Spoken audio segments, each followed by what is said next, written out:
قل من بیدہ ملکوت کل شیء، اے نبی آپ کہہ دیجئے کہ کس کے ہاتھ میں ساری چیز کی ملکیت ہے، وہو یجیر، وہ پناہ دیتا ہے، ولا یجار علیہ، اس کے اوپر پناہ نہیں حاصل کیا جا سکتا، ان کنتم تعلمون، اگر تم لوگ جانتے ہو، فسیقولن اللہ، تو یہ کافر جواب دیں گے کہ تنہا اللہ رب العالمین ہے۔ تو اب اللہ رب العالمین کہہ رہا ہے فَأَنَّا تُسْحَرُونَ، تو تم کہاں بہہ کے جا رہے ہو؟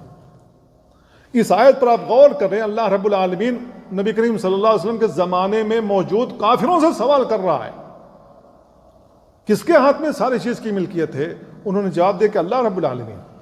کافر ہونے کے باوجود بھی، مشرک ہونے کے باوجود بھی، مورتیوں کی پوجا کرنے کے باوجود بھی وہ کرتا تنہا اللہ رب العالمین۔ آج مسلمانوں کا عقیدہ بگڑ گیا، وہ سمجھتے ہیں کہ اللہ کے علاوہ اور بھی ہیں جن کے ہاتھ میں کچھ چیزیں موجود ہیں، جہاں سے چاہتے ہیں ہم وہاں سے لے لیں گے۔ تو آج کے مسلمان جن کا عقیدہ بگڑا ہوا ہے، نبی کریم صلی اللہ علیہ وسلم کے زمانے میں موجود کافروں سے بھی بدتر ہو گئے، کیونکہ کافر ہونے کے باوجود بھی وہ یہ عقیدہ رکھتے تھے کہ اللہ رب العالمین کے ہاتھ میں ساری چیز کی ملکیت ہے، وہ جس کو چاہے پناہ دے دے، وہ اللہ رب العالمین جس کو پناہ دے دے اس کو کوئی مار نہیں سکتا ہے، اس کو نقصان کوئی نہیں پہنچا سکتا ہے، اور اللہ رب العالمین جس کو پناہ نہ دے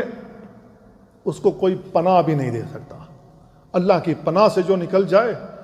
ایسی صورت میں اس کا مقدر ہلاکت بنتا ہے،